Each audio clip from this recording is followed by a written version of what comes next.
Welcome back to my reviews of my favorite Transformers cartoon ever, Beast Wars.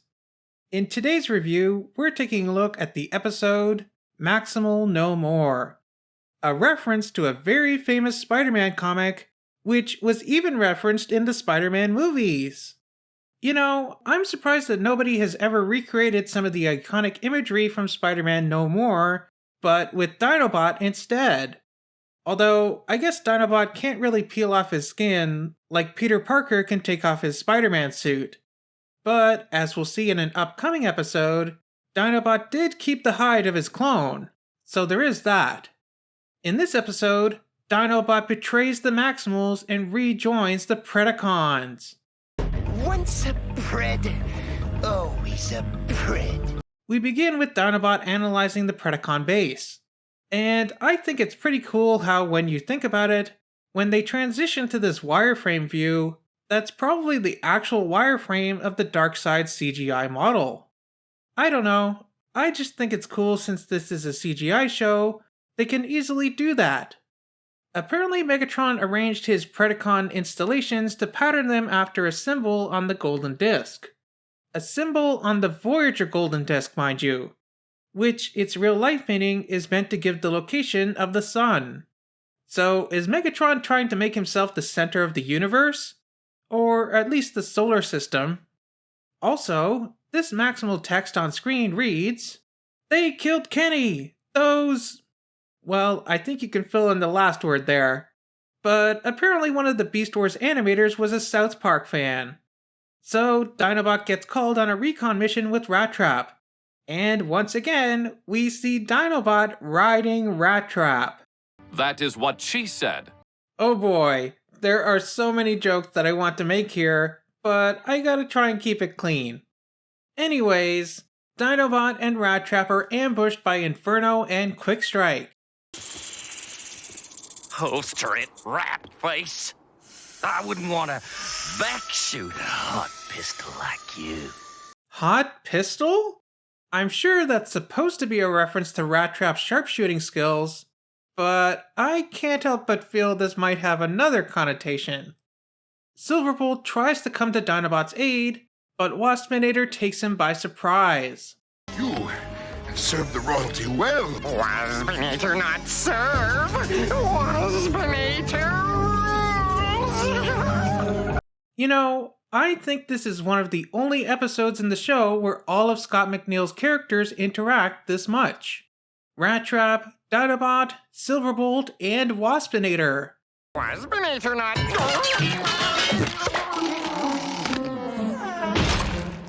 I love that guy. This episode kind of confused me as a kid. For some reason, I thought Scott McNeil also voiced Quick Strike. Maybe it's because Rat Trap is doing an impression of him here, similar to how he did one of Waspinator in a previous episode. Or maybe it's because, when Quick Strike fell, he sounded like Rat Trap.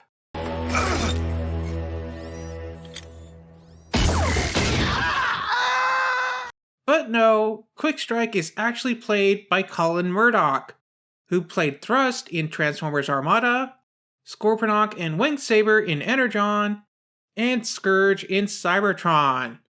Back at the Darkseid, Dinobot expresses his wish to return to the Predacons.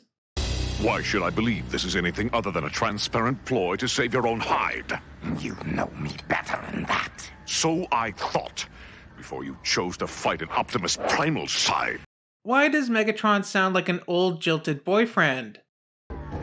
From this moment on, I am Maximal no more. Title drop. Also, nice to meet you, Maximal No More.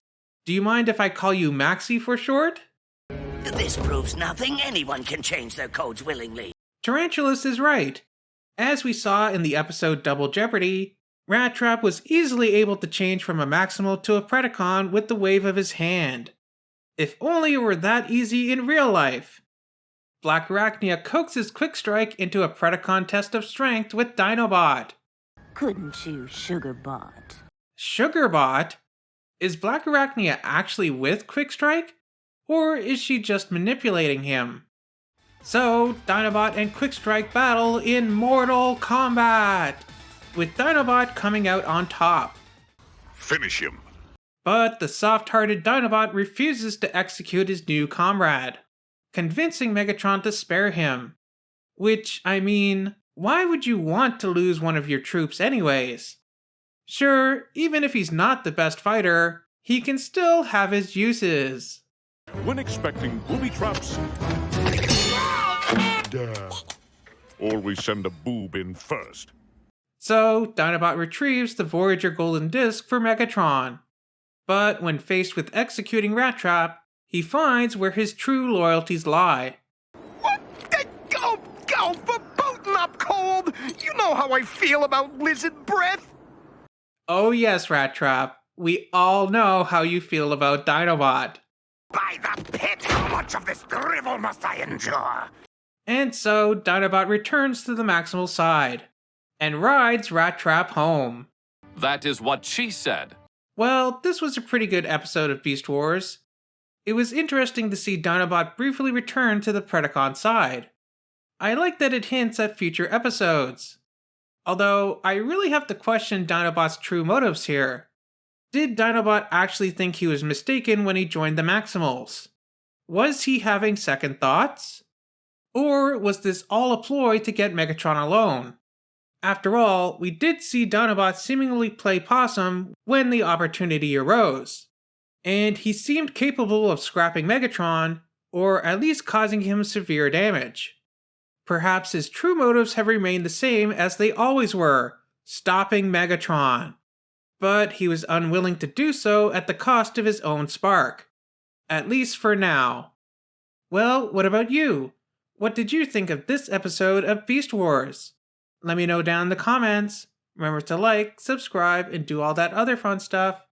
And I'll see you here next week for the two-parter, Other Visits.